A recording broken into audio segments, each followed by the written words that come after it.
What use is an F-call? Amateur radio is a hobby that's been around for over a century. In that time, we've seen the evolution in electronics, in communications, in science, and in society. Our hobby has also evolved with those changes. Every time a new ham comes along, they bring with them their perspective on the world. The rich tapestry that amateur radio represents is particularly dense with historic, sometimes even ancient, references that need context to understand. In the early days of amateur radio, communication was achieved using Morse Code. In itself, a fascinating approach to codifying language, and for the record, not the only or the first. Today, CW is still in use, but other forms of communication have augmented the hobby and the wider communications field as well. Today, when you listen to amateurs talking, you'll hear them say 7.3 or QSO or QTH or XYL or any number of weird acronyms that make little or mainly no sense at all.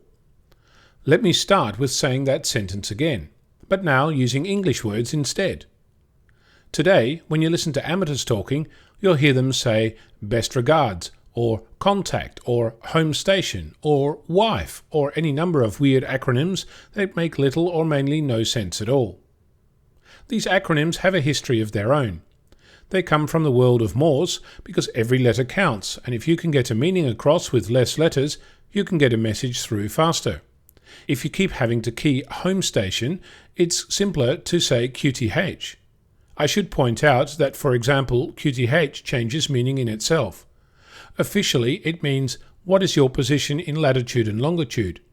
But the more likely use is something like, my QTH is Perth. That in essence means, I'm transmitting from Perth.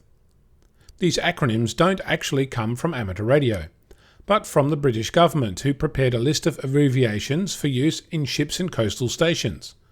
The codes starting with the letter Q are called Q codes. They too have evolved to include aviation, military, and others. 7.3 is a code that comes from the world of telegraph. It too has changed meaning from my love to you to best regards. Today, love and kisses is signified by 88. Other acronyms like CQ and DX have a history all their own. Next time you hear an acronym, ask the user for its meaning and start using them yourself. Before long, you'll get to the point where you'll want to use it in general day-to-day use. Before I go, 7.3 means best regards, so don't be tempted to add an S, as in 7 threes. That would mean best regardses, and that's just silly. 7.3 DE Ono Victor Kilo 6 Foxtrot Lima Alpha Bravo.